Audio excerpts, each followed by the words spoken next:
Hello everyone, this is Kush from National Institute of Technology, Karnataka, Surathkal. I am currently pursuing computer science and engineering in NITK, and today we will be my JEE mains rank was 899 and my JEE advanced rank was 3534. And today we will be discussing about an interesting chapter of physics, that is laws of motion. तो हम लोग इस chapter में क्या discuss करना चाहते हैं? हम लोग डिस्कस करना चाहते हैं लॉस ऑफ मोशन।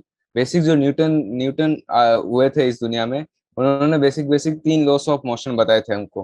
तो उन्हीं के ऊपर पूरा ब्रह्मांड के लगभग सारे मोशंस के हम लोग डिफाइन कर सकते हैं, कि हम लोग प्रेडिक्ट कर सकते हैं कि कोई गाड़ी कैसे चल रही है, तो वो किस तरह से जाएगी, वो कितने देर बाद कोई कोई घटना हो सकती है। वो सब चीजों के अराउंड ही जो चीजें डिस्क्राइब करते हैं, वो न्यूटन के main main 3 loss of motion है। तो उसी के ऊपर आज हम गहराई से चर्चा करेंगे। तो यही वो इंट्रोडक्शन है। तो हम लोग को पता है सारे चीजों के बीच में एक आकर्षण होता है। एग्जाम्पल है ग्रेविटेशनल फोर्स, मैग्नेटिक फोर्स, कुछ भी हो सकता है। और जब भी कोई बॉडी के ऊपर फोर्स लगेगा, तो an external force is required to keep a body in motion. तो किसी को चलते रहने के लिए एक एक्सटर्नल फोर्स जरूरी है, वरना वो न्यूटन का पहला नियम यहाँ लग जाता है, loss of motion. Each and every body tends to remain in its state of rest और state of motion unless acted upon by an external force. जब तक कोई बाहरी फोर्स नहीं लगेगा, बाहरी कोई खिंचाव या तनाव नहीं होगा, बाहरी कोई आपको धक्का या पुल नहीं करेगा, पुश या पुल कॉल्ड फोर्स बेसिकली, जब तक नहीं करेगा तब तक वो बॉडी उसी में ही रहेगी। इंटरनल फोर्सेस यहाँ पे मैटर नहीं करते। इंटरनल फोर्सेस जैसे एटम्स के बीच में जो फोर्सेस रहेंगे, जो बॉडी के एटम्स के बीच में होंगे, उसमें उसको उससे कुछ बॉडी का मोशन लेना देना नहीं है। वो इंटरनल फोर्सेस आपस के अंदर में ही रहेंगे। तो वही एक्सटर्नल फोर्सेस को, यही पहला नियम हो गया। उसके बाद ईच एंड यही every body first option, each and body continues to be in state of rest और state of motion unless acted upon by external force. ये इसके ऊपर चर्चा की हुई न्यूटन भाई साहब ने पहले में। उसके बाद न्यूटन का दूसरा लॉ है कि momentum of a body is directly proportional to the mass and velocity of the body. P is equal to M V, मतलब चेंज इन मतलब M change M into D X by D T is equal to momentum. Momentum एक term define किया है Newton ने, जिसको क्या है, mass into velocity का प्रोडक्ट से डिफाइन किया है। और आगे चल के पता चलेगा हमको फोर्स क्या होता है। इसी इसी डेफिनेशन से फोर्स होता है change in momentum upon change in time. F equal to DP by D T equal to mass into acceleration. तो चेंज इन वेलोसिटी को हम लोग ने पहले ही देखा था आगे लॉस में। Change in velocity is called acceleration, change in position is called velocity. तो वही है एफ। अब सारे डायरेक्शन से एफ, एफ एक वेक्टर क्वांटिटी है, वेलोसिटी एक वेक्टर क्वांटिटी है, इसलिए एक्सीलरेशन भी एक वेक्टर क्वांटिटी है। मास एक स्केलर क्वांटिटी है। ये बात हमेशा याद रखना चाहिए हमको, क्योंकि मास एक स्केलर क्वांटिटी है। हम लोग ऐसे थोड़ी ना बोलते हैं इस डायरेक्शन में मास इसका 20 किलो, इस डायरेक्शन में इसका 30 किलो, ऐसा नहीं होता। एक बॉडी का मास हमेशा 20 किलो ही रहेगा, या तो 30 किलो ही रहेगा, कोई एक परमानेंट मास रहेगा उसका। वही यहाँ पे एक बुलेट ऑफ मास, इतना एक क्वेश्चन देख लेते हैं छोटा सा। Enters heavy wooden block and stop after 60 centimetre. ठीक है, एम इंटू एक्स पता चले, what is the average resistive force. तो M into D X by D T निकाल सकते हैं यहाँ पे। A equal to minus U square by two S निकाल सकते हैं। ये हो गया एवरेज एक्सीलरेशन। यहाँ पे एक बोल करने वाली पॉइंट है एवरेज एक्सीलरेशन, वो ड्यूरिंग ए टाइम इंटरवल। एक होता है इंस्टेंटेनियस एक्सीलरेशन, जैसे ही फोर्स लगा उस समय बताओ कि क्या था। तो ये हम लोग 270 न्यूटन निकाल सकते हैं। Motion of particle describe by Y equal to U T plus half it is find the force acting upon the particle. Force हो गया माइनस एम है, एम जी या एम जी, जो भी बोलना चाहे। डायरेक्शन के ऊपर है, बैट्समैन हिट्स ए बॉल।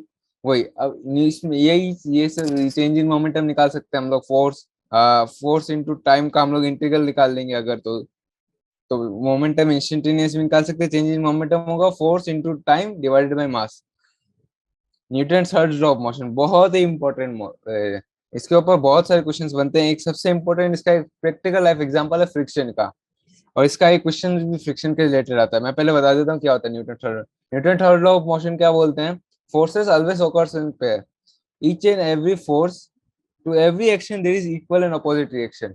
ये एक साइंटिफिक कोटेशन भी है, ये एक फिलोसॉफिकल कोटेशन भी है। To every action there is equal and opposite reaction, force always occurs in pair. अगर मतलब बॉडी ए पे अगर 100 न्यूटन फोर्स लगा रहा है, तो ए भी बॉडी बी पे कोऑर्डिनेटिंग फोर्स लगा रहा है, बस उसका डायरेक्शन होगा opposite, such that the whole system of body A plus body B always remains in rest. ये चीज को ध्यान रख सकते हैं कि हम लोग अगर body A plus body B पे नेट फोर्स निकालेंगे, क्योंकि एक इस डायरेक्शन में जा रहा है ए पे, बी पे सपोज इस डायरेक्शन में जाएगा, तब तो इन दोनों का नेट क्या होगा, जीरो होगा। तो ये चीज हमेशा ध्यान रख सकते हैं, नेट नेट हमेशा जीरो रहेगा उसका।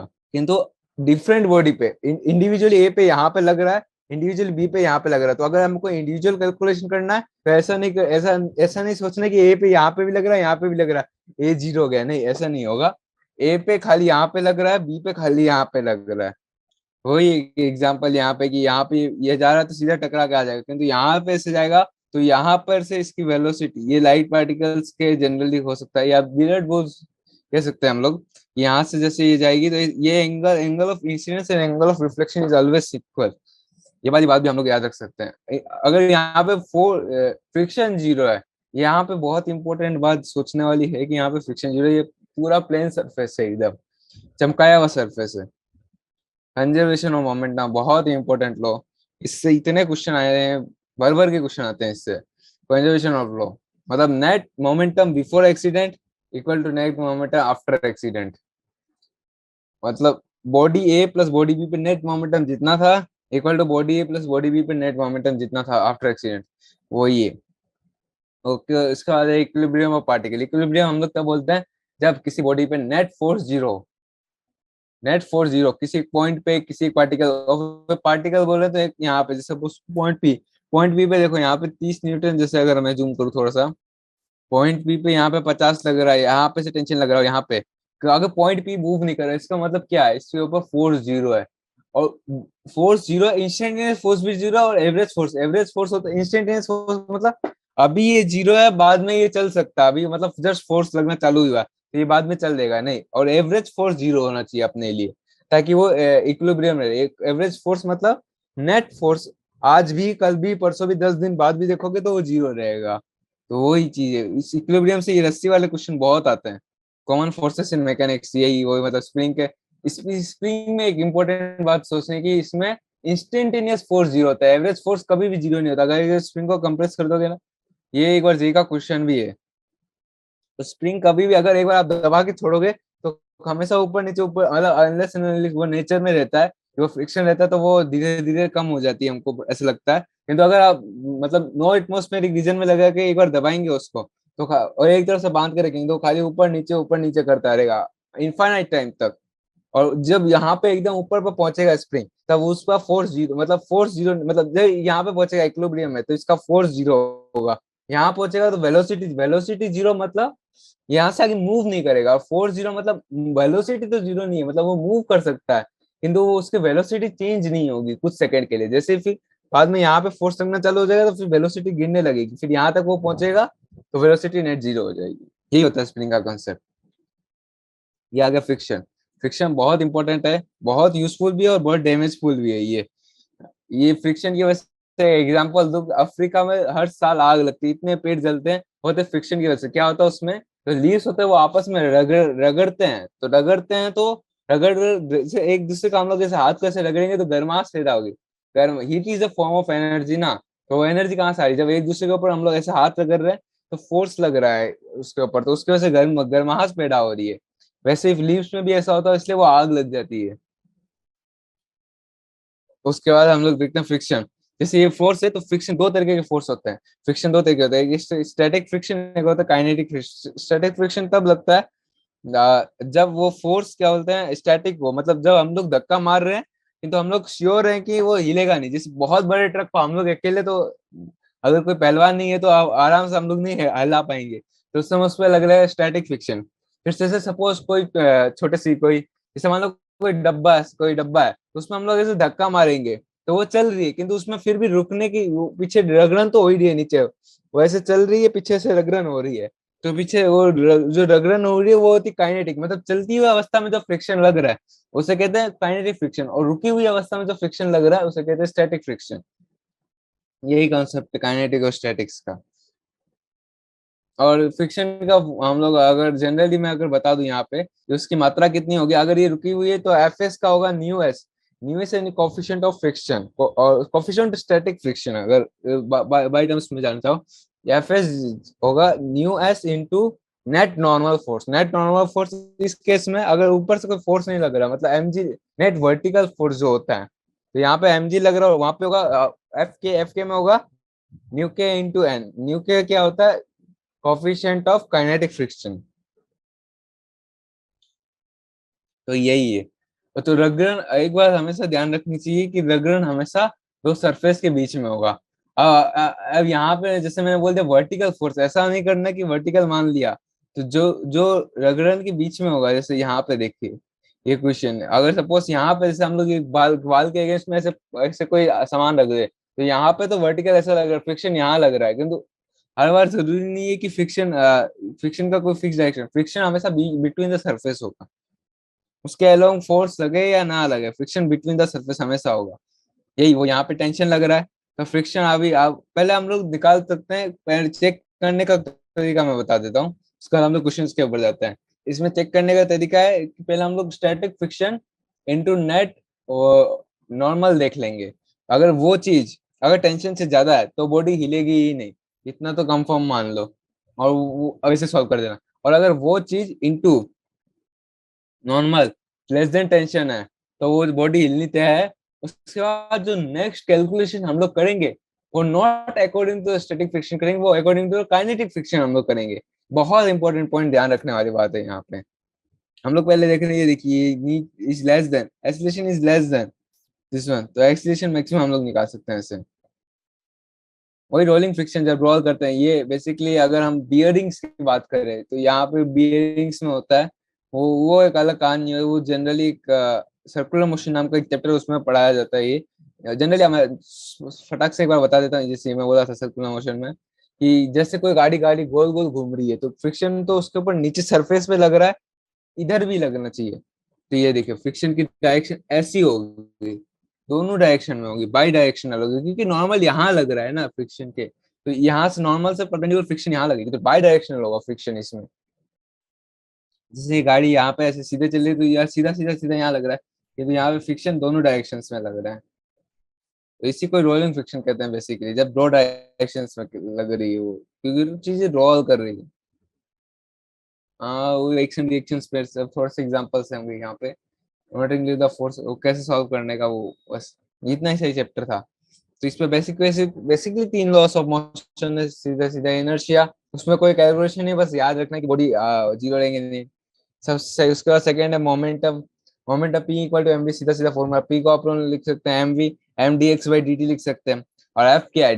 डीपी बाई डी टी, मतलब एफ इक्वल टू एम हम लोग लिख सकते हैं, डीपी बाई डी टी लिख सकते हैं हम लोग, equal to M into A.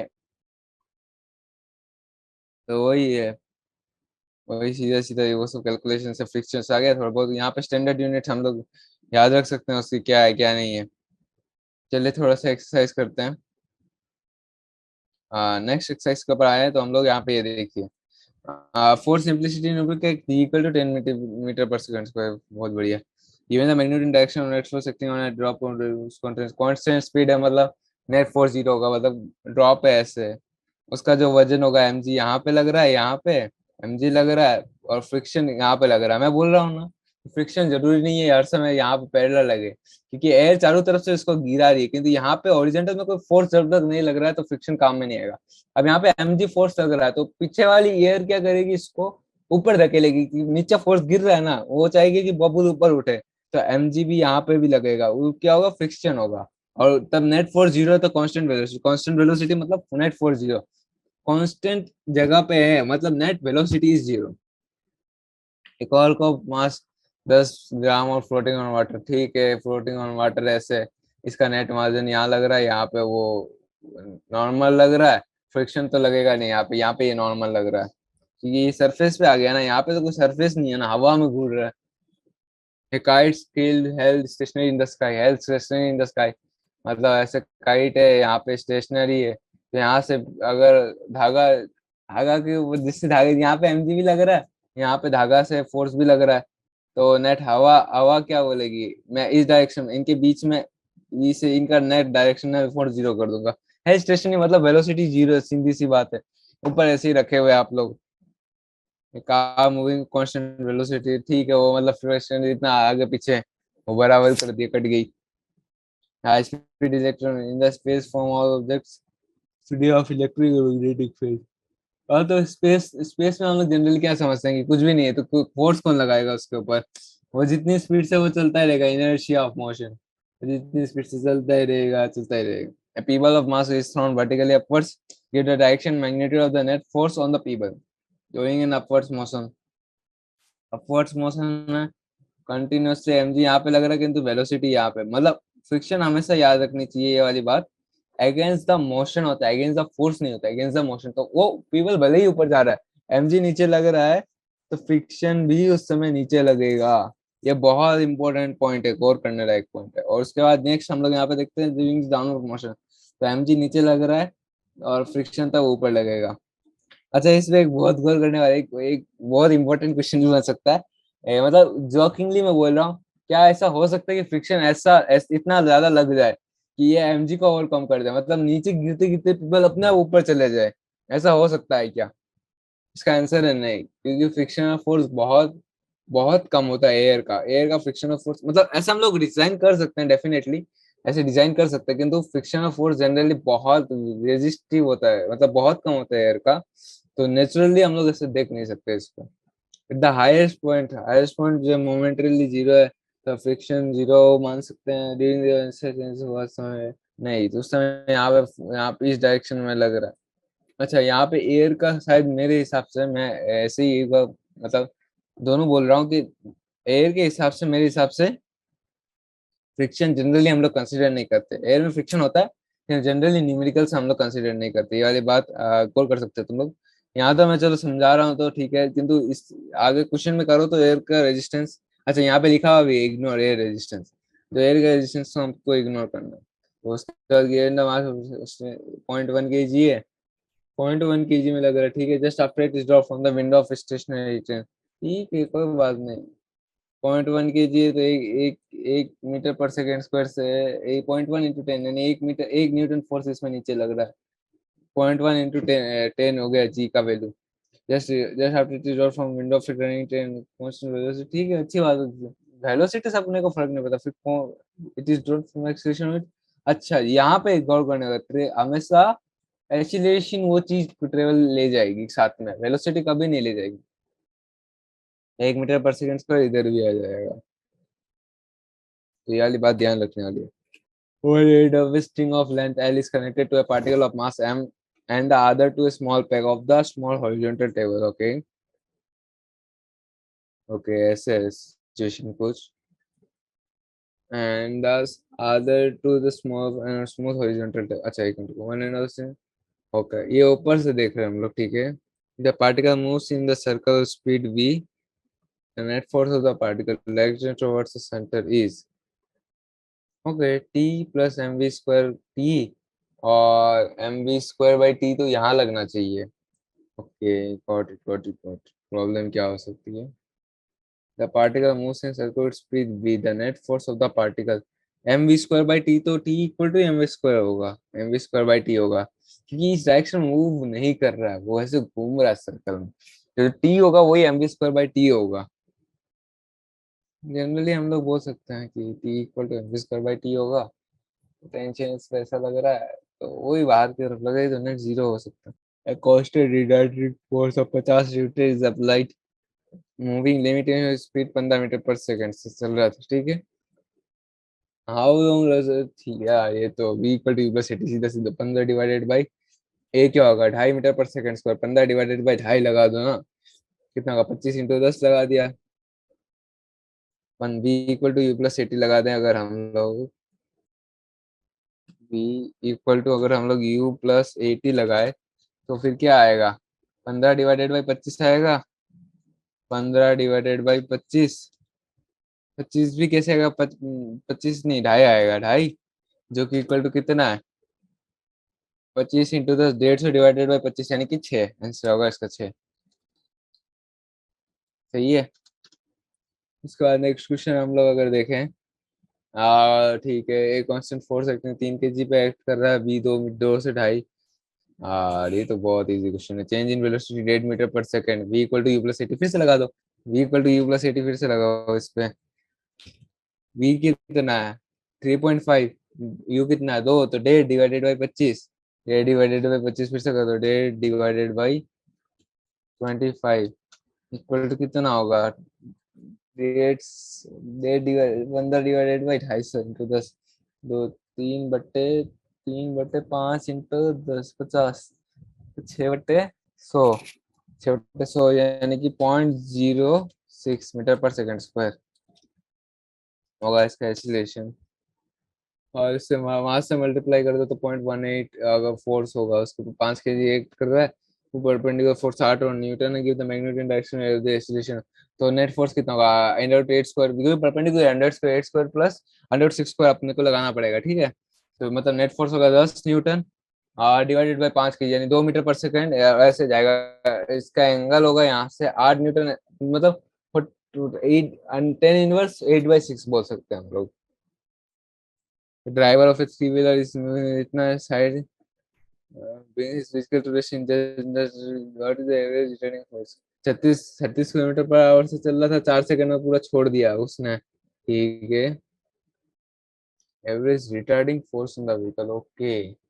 We पता है अपने को, यू पता है, ठीक है। तो 9 किलोमीटर, अच्छा यहाँ पे किलोमीटर पर आवर को मीटर पर सेकंड में कन्वर्ट कर लेना, ये इंटू 1000 डिवाइडेड बाई 3600 कर लो। तो 0 0 क्या है 10/36, इन 10 मीटर पर सेकंड से जा रहा था, 4 सेकंड में उसने ड्रॉप कर दिया, v equal to U plus AT लगा दो, 2.5 मीटर पर सेकंड स्क्वायर से उसने रोका, तो उसका फोर्स लगा दो मल्टीप्लाई बाई मास करके,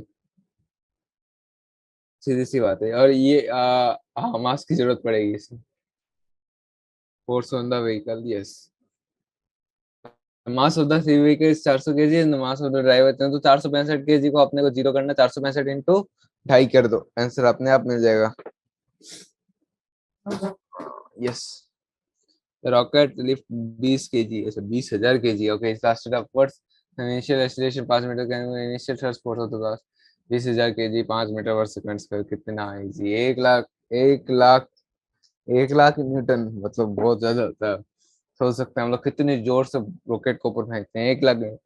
कोई 5 न्यूटन अपने को फोर्स लगा तो अपन गिरने की अवस्था में आ जाते हैं, और यहाँ पे लग रहा है 1 लाख न्यूटन, बहुत ज्यादा होता force. A body of mass initially constant 10 metre per second से नॉर्थ की तरफ जा रहा है, is subjected to constant for 8 newton through the south, अच्छा 30 सेकंड की लगा है। टी इक्वल टू -5 है, टी इक्वल टू -5 मतलब जब फोर्स लगना चालू भी नहीं हुआ, तो उससे पहले तो वो जीरो पे था, तो कितना point constant speed 10 metre per second से चल रहा है ना, तो 5 × 10 लगा दो, 50 मीटर नीचे था उस समय, टी इक्वल टू -5 में, तो सीधा सीधा हो गया। टी इक्वल टू 0 पे एक्स इक्वल टू 0 था, टी इक्वल टू 25 तक V equal to U plus AT लगा देते हैं। यू इससे अच्छा S equal to UT plus half AT square सबसे best, S equal to UT plus 0.5 AT square सबसे बेस्ट, 0.5 AT स्क्वायर ये लगा देंगे तो क्या होगा। यू कितना था, यू अपने पास कितना था, कहाँ गया क्वेश्चन, ये रहा क्वेश्चन। तो यू पता अपने को 10 है, 10 × 25 यानी 250 प्लस 0.5 इंटू एक्सीलरेशन कितना होगा, 8/4, 8/4 यानी 4/4, 80/4 यानी 20 मीटर पर सेकंड स्क्वायर का एक्सीलरेशन, 0.5 इंटू 20 यानी 10, तो 10 एक्सीलरेशन कांस्टेंट पता अपने को 10 है, एक बहुत अच्छी बात हो गई। एक्सीलरेशन बार बार निकालने पड़ेगा, तो 625 इंटू 10 6250 माइनस 10 × 25 यानी 250, 6,000 मतलब 6,000, तो 6,000 नेट डिस्प्लेसमेंट होगा, मतलब 6,000 मीटर, 6 किलोमीटर नीचे चला गया, ऐसे हम लोग 100 मीटर 100 का निकाल सकते हैं। It has start from acceleration uniformly at 2 meter per second square at t equal to 10 seconds. A stone is dropped by a person standing on the top of a truck 6 meter from the ground. What are the velocity? Velocity क्या होगा, तो एक 10 second, ठीक है, 2 metre per second square से truck constant from the rest acceleration 2 metre per second से चलता है, 10 सेकेंड पे फेंक दिया, तो what is order the velocity and acceleration of the stone at t equal to 11 second, 1 second बाद ना, ठीक है फालतू का मतलब ज्यादा ज्यादा कुछ झोलझाल कर दिया।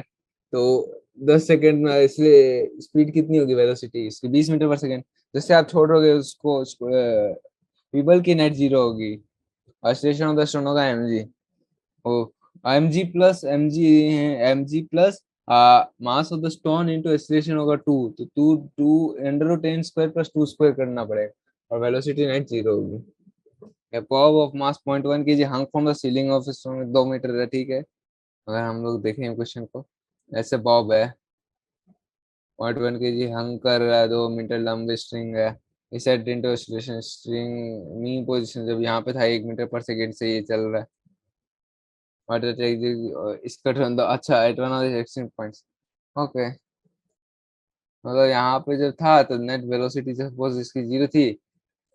ओके, बहुत इंपॉर्टेंट क्वेश्चन हो सकता है ये, कैसे अगर इसमें अगर अपने को ये 1 मीटर पर सेकेंड वाला एक बहुत इंपॉर्टेंट फंडा है यहाँ पे कि ये कहाँ तक पहुंचेगा। अगर यहाँ तक पहुंचा तो फिर स्ट्रिंग काट दिए, सीधा सीधा नीचे कर जाएगा, क्योंकि इससे टेंशन 0 होती है। तो यहाँ पे बीच में कहीं पे काटेगा ना तो ये सब भाग जाएगा ऐसे, क्योंकि इस समय टेंशन 0 नहीं होती थी, तो यहाँ पे फोर्स लग रहा था, तो बीच में से अचानक से 0 कर दे तो ये नीचे भाग जाएगा कहीं पे। तो इसमें एक बहुत इंपॉर्टेंट फॉर्मूला होता है, V = √GL/G/T, कुछ ऐसे ही कुछ फॉर्मूला था, उससे अपन पता लगा सकते हैं कि कहाँ पे वो रुकने वाली है ये स्ट्रिंग के टेंशन में। तो इससे वहां से अपन का बता सकता है।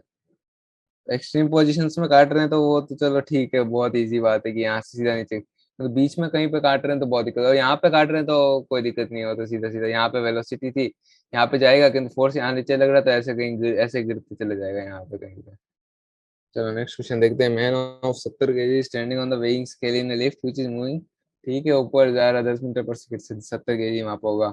डाउनवर्ड जा रहा है एक्सीलरेशन 5 मीटर पर सेकंड के, तो ऊपर फोर्स लगेगा उसका कितना, 70 × 5 माइनस 70 × 10, मतलब उसका वजन कितना आएगा, 70 × 5 के हिसाब से आएगा, तो आधा वजन हो जाएगा 35। और वहीं अगर अपर से आ रहा तो नीचे फोर्स लगेगा विद रिस्पेक्ट टू लिफ्ट को कितना होगा, ये तो 1.5 गुना कर दो, तो हो सकता है 105 kg हो जाएगा। What is the reading on the scale in case of, अच्छा फिर अंडर फ्री फॉल ग्रेविटी में तो भाई कुछ नहीं होगा। अच्छा, ये एक्स और टी का मतलब यहाँ पे आपको चेंज इन वेलोसिटी देख सकते हैं। dx/dt का जो स्लोप होगा वो क्या होगा, v = dx/dt है ना, आपने को ये पता है। तो वी डी एक्स एक्स और टी के ग्राफ का जो स्लोप होगा वो क्या होगा, वेलोसिटी, वेलोसिटी क्या, 10⁻⁴/3। वेलोसिटी चेंज नहीं है। अगर अगर ये पैराबोलिक होता है, यहाँ पे सपोज पैराबोला, तो उसमें फोर्स भी लग रहा है, ये एक इंपॉर्टेंट बात है। फोर्स नहीं लग रहा था, अभी वेलोसिटी है खाली। अगर फोर्स लग रहा होता, क्योंकि यहाँ पे फोर्स लगा, क्योंकि वेलोसिटी चेंज हो गई है ना। वेलोसिटी में चेंज तभी आ सकते है जब तक फोर्स नहीं लग रहा। x = 3 मीटर पे कांस्टेंट लेते, इम्पल्स लगा है, इम्पल्स लगा है, मतलब वो नेट वेलोसिटी 0 हुई है इंस्टेंटली। उसके बाद नेक्स्ट क्वेश्चन देखते हैं अपन।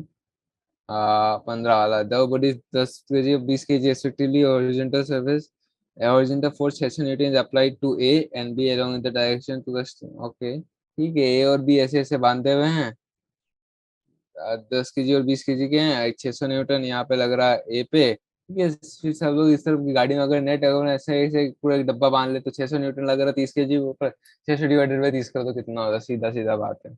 बी पे भी लग रहा था, वो सबका एक्सीलरेशन निकाल सकते हैं, फिर टेंशन निकाल सकते हैं अपन आराम से, क्योंकि ए पे 600 न्यूटन निकालना है, और तो बी पे खाली जितना होगा वो टेंशन ही खींच के जा रही है, ठीक है।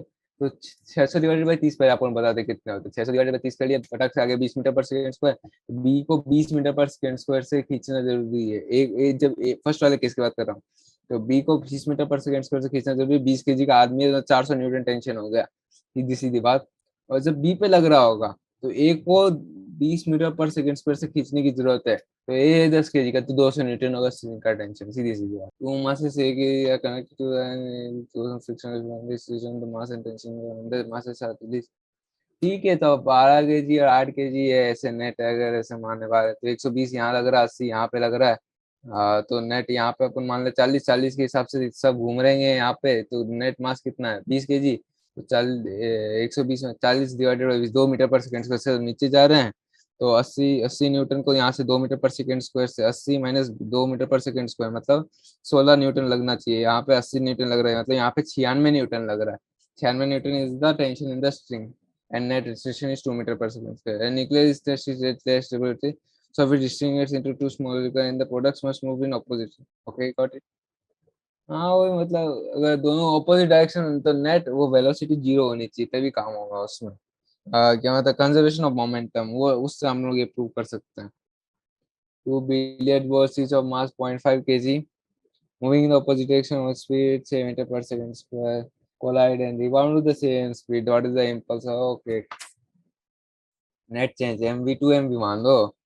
2 into 0.05 मतलब इनिशियली mv इधर था, फिर इधर mv माइनस माइनस mv होगा, क्योंकि इसका डायरेक्शन भी इंपॉर्टेंट है यहाँ पे।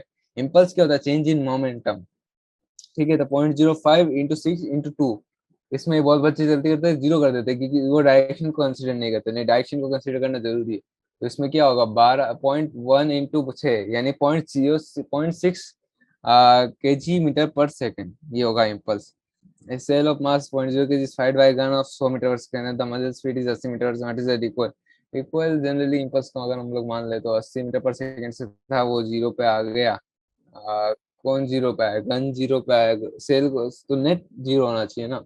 रिकॉइल स्पीड ऑफ द, तो एमवी इक्वल टू एमवी, मतलब mass one MV M one V one equal to M two V two. 100 into velocity equal to 0.02 into 80, तो 80 0.02 इंटू 0.08 अपना आंसर होगा। ये मान लो तो 0.16 ऐसे मान सकते हैं अपन आंसर है। ठीक है, batsman deflects by ball at an angle of 45 metre changing its initial speed. What is equal to 44, मतलब खाली रिफ्लेक्ट कर दिया उस। इम्पल्स क्या हुआ? चेंज इन वेलोसिटी कर सकते हैं। इम्पल्स क्या? चेंज इन मोमेंटम मार देना, mv1। बहुत एग्जांपल्स देख लिया इसमें। Stone of mass 0.25 kg and to the string of build and the circle speed speed अपना 40। अच्छा चलो, एक 40 रिवॉल्यूशन पर मिनट, 4 रिवॉल्यूशन मतलब into 2 pi radian per minute, मतलब डिवाइडेड बाय 60 कर देना। ठीक है, डिवाइडेड बाय 60 कर देना। तो 40 इंटू 2 पाई डिवाइडेड बाई 60 कर लोगे तो यहाँ पे ये आ गया, ये ऐसे ये गया, तो हो गया 8 पाई बाई 6, मतलब 4 पाई बाई 3 कर देना। ठीक है, ये वाली टेंशन है यार, सीधा साधा का सवाल है। mv² बाई t कर दो, mv²बाई r कर दो। अगर 200 न्यूटन मैक्सिमम, अगर वो उससे ज्यादा होगा, अच्छा था, हाँ टेंशन 200 न्यूटन की स्क्वायर mv²बाई r कर देना उसकी corresponding. Excess 4.2 speed increase beyond the string break suddenly, what is the, सीधा भाग जाएगा वो। उसके बाद उसका नेट यहाँ पे फोर्स लग रहा होगा, तो उसके हिसाब से नीचे mg और इधर मान लेना। ठीक है, अगर वो हॉरिजॉन्टल प्लेन पे है तो। अगर वो वर्टिकल प्लेन, हॉरिजॉन्टल प्लेन पे, ठीक है। Yes, stands. The stone moves readily outwards. Stone was cannot pull apart and run in empty space. अरे दौड़ेगा कैसे जब नीचे फ्रिक्शन ही नहीं है? वो हम लोग क्या दौड़ते कैसे हैं? फ्रिक्शन की मदद से दौड़ सकते हैं। तो ऐसे वो खींच नहीं सकता। खींचने के लिए उसको पहले पीछे फोर्स लगाता, वो फ्रिक्शन पे आगे फोर्स लगाता। एक्चुअल में क्या होता है, चलो मैं थोड़ा सा अच्छे से एक्सप्लेन कर देता हूँ इस चीज को। हम लोग जैसे चल रहे हैं ना, आदमी या घोड़ा कुछ भी हो, तो हम लोग थोड़े से टेढ़े होते हैं ऐसे, मतलब आगे की तरफ झुके होते हैं। तो हम लोग चल रहे हैं तो हम लोग यहाँ फोर्स लगाते हैं, तो ये फोर्स, ये सपोज हम लोग पीछे ही फोर्स लगाते हैं इसको, तो ये फ्रिक्शन क्या, हम पे आगे फोर्स लगाता है, तब हम लोग चलते हैं। अब एयर में क्या है, हम एयर में अपने को कोई सरफेस चाहिए जिसको अपन पीछे धक्का मारे, वो अपने को आगे धक्का मारेगा। तब एयर में क्या है, पीछे धक्का मारने के लिए, स्पेस में क्या कुछ धक्का मारने के लिए कुछ है ही नहीं। इसलिए मैं बोला स्पेस में सब चीज कांस्टेंट वेलोसिटी से चलती है, क्योंकि उसको पीछे धक्का मारने वाला कोई है ही नहीं। और अगर स्पेस कैसे काम करता है, हम लोग अंदर से कोई धक्का मार देते हैं पीछे, कोई के पीछे जैसे धक्का मार देते हैं, फिर पीछे से एक्सटर्नल फोर्स, तभी वो चलती है। नहीं तो वो चलता ही रहेगा, अनंत काल तक चलता ही रहेगा। Passengers are thrown forward from their seats while, ये इनर्शिया की वजह से वो बैठे रहना चाहते हैं, शांति से ऐसे बैठे रहना चाहते हैं, किंतु वो बैठ नहीं पा रहे। गाड़ी रुकी अचानक से, वो तो बैठे रहने की टेंडेंसी में, सीट पीछे रुक गई तो कस्टमर आगे चला गया। It is easier to pull a loan more than push it. अच्छा, इसमें भी एक इम्पोर्टेंट फैक्टर है कि जो कम हाइट वाली चीज होती है उसको पुश पुल करना इजी होता है, और जो ज्यादा हाइट वाली चीजें होती है अपने को उनको पुश करना ज्यादा आसान होता है।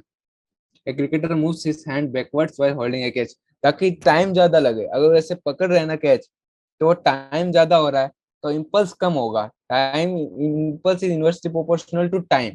तो टाइम ज्यादा हो रहा है तो इम्पल्स कम हो रहा है। तो वही उसकी वजह से, इसकी वजह से, ताकि उसको फोर्स कम लगे तो उसका हाथ फ्रैक्चर ना हो, ताकि कोई इंजरी ना हो उस फुटबॉल क्रिकेटर को, सॉरी। तो यही था loss of motion, basic basic basic basic तीन, कुछ तीन बड़े बड़े फॉर्मूले से, तीन फॉर्मूले से तीन लॉस है न्यूटन के। फॉर्मूले तो एक ही है, P equal to M B, उसी के सब घूम फिरा के डेरिवेटिव है, एफ इक्वल टू एम, जो भी बोल दो, उसी के घूम फिरा के सब पूरी कहानी रटी रटाई है इसके ऊपर। तो बहुत इजी इजी चैप्टर है ये। इससे अगर हम लोग फ्रिक्शंस और ये सब को आगे बहुत हेल्प करता है, और ये सब में समझ लिए तो इनमें कम से कम 2 क्वेश्चन पक्के हैं, और इनके डेरिवेटिव से बहुत क्वेश्चन आगे सॉल्व होते हैं। इनके हम लोग कुछ कुछ डेरिवेटिव निकाल के, कुछ कुछ फॉर्मूले निकाल के हम लोग परमानेंटली रट लेते हैं, और ये सब जगह अप्लाई होती है। फ्लूइड्स में अप्लाई होती है, अगर मतलब कुछ कुछ थ्योरी हम लोग बाद में और बनाते हैं ताकि और बेसिकली क्लियरिटी है, क्योंकि फॉर्चुनेटली अनफॉर्चुनेटली सब मिलके यहीं पर डिराइव होते हैं। अनलेस एंड अनटिल आप आइंस्टाइन की थ्योरी पे चले जाओ, वो आइंस्टाइन ने वो तो अलग ही नेक्स्ट लेवल की थ्योरी दी थी, वो एकदम अलग है।